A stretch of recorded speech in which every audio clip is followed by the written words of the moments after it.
That was the song, When You Wish Upon a Star. It is from Walt Disney's animated movie, Pinocchio. For many people, it is the song most often linked with Walt Disney and his work. The song is about dreams and making dreams come true. That is what the Walt Disney Company tries to do. It produces movies that capture the imagination of children and adults all over the world. Millions of people have seen Disney films and television programs. They have made friends with all the Disney heroes: Mickey Mouse, Donald Duck, Snow White, Pinocchio, Peter Pan.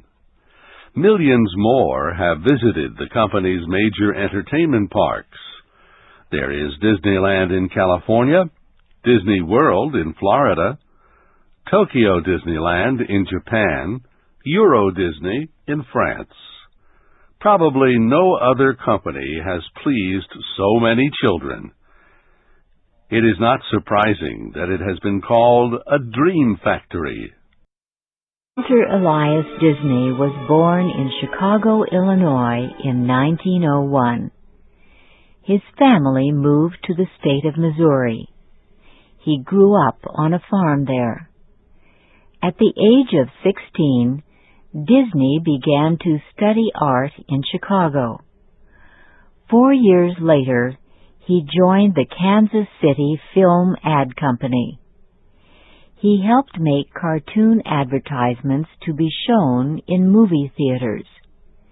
Advertisements help sell products.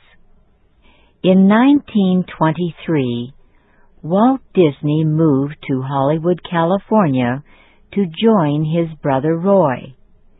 He wanted to be a movie producer or director, but he failed to find a job.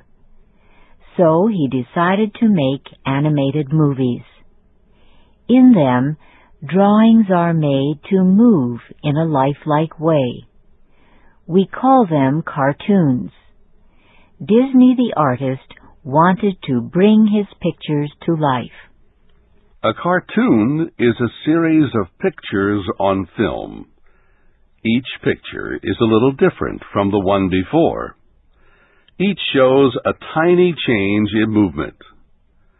When we see the movie, the pictures seem to be alive. The cartoon people and animals move. They speak with voices recorded by real actors.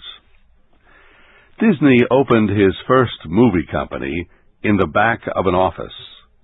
For several years, he struggled to earn enough money to pay his expenses. He believed that cartoon movies could be as popular as movies made with actors. To do this, he decided he needed a cartoon hero. Help for his idea came from an unexpected place. Disney worked with Ube Iwerks, another young artist. They often saw mice running in and out of the old building where they worked. So they drew a cartoon mouse. It was not exactly like a real mouse. For one thing, it stood on 2 legs like a human.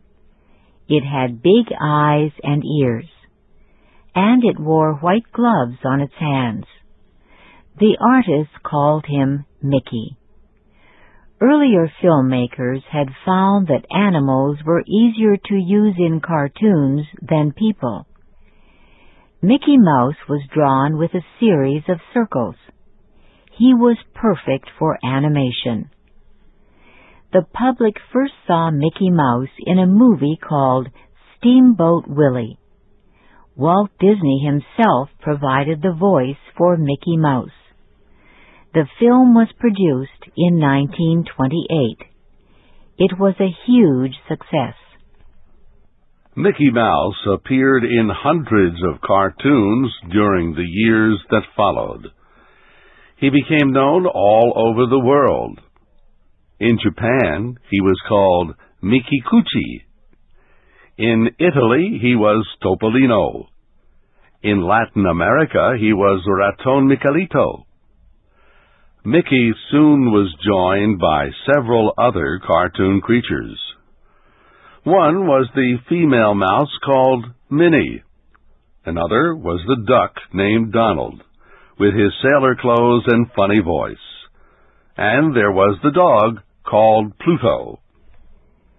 Mickey Mouse cartoons were extremely popular, but Walt Disney wanted to make other kinds of animated movies too. In the middle 1930s, he was working on his first long movie. It was about a lovely young girl, her cruel stepmother, and the handsome prince who saves her. It was Snow White and the Seven Dwarfs. Snow White was completed in 1937 after 3 years of work. It was the first full-length animated movie to be produced by a studio.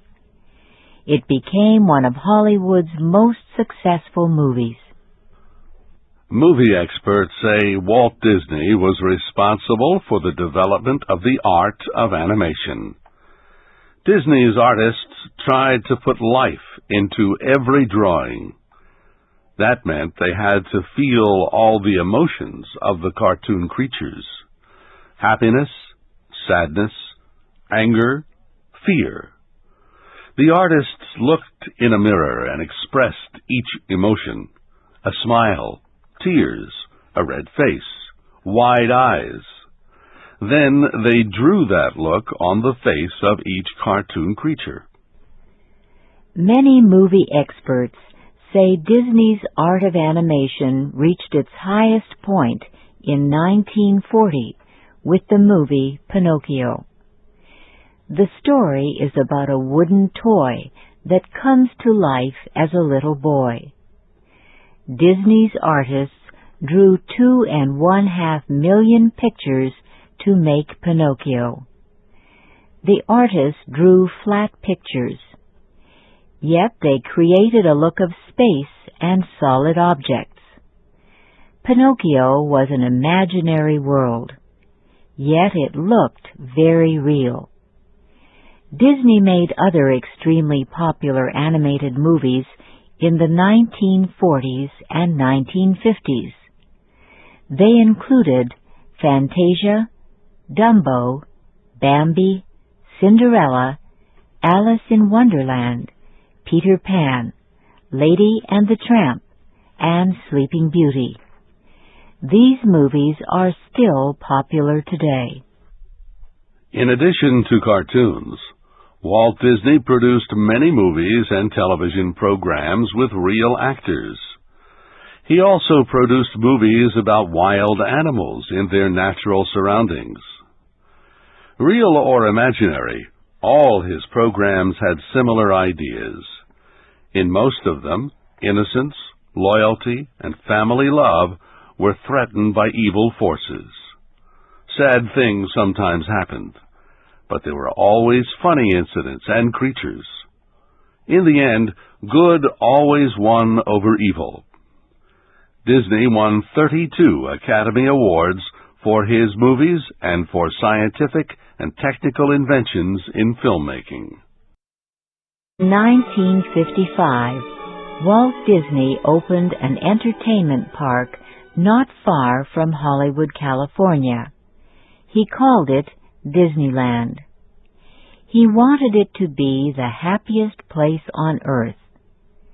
Disneyland recreated imaginary places from Disney movies. It also recreated real places as Disney imagined them. For example, one area looked like a 19th century town in the American West. Another looked like the world of the future. Disneyland also had exciting rides. Children could fly on an elephant, or spin in a teacup, or climb a mountain, or float on a jungle river. And best of all, children got to meet Mickey Mouse himself. Actors dressed as Mickey and all the Disney cartoon creatures walked around the park shaking hands. Some critics said Disneyland was just a huge money machine. They said it cost so much money that many families could not go.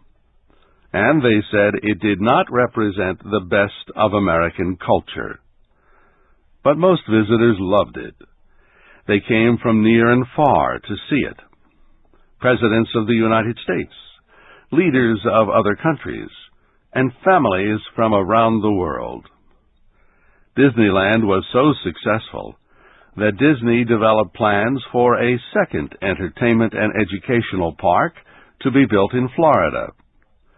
The project, Walt Disney World, opened in Florida in 1971 after Disney's death.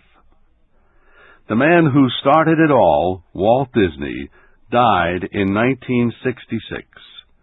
But the company he began continues to help people escape the problems of life through its movies and entertainment parks.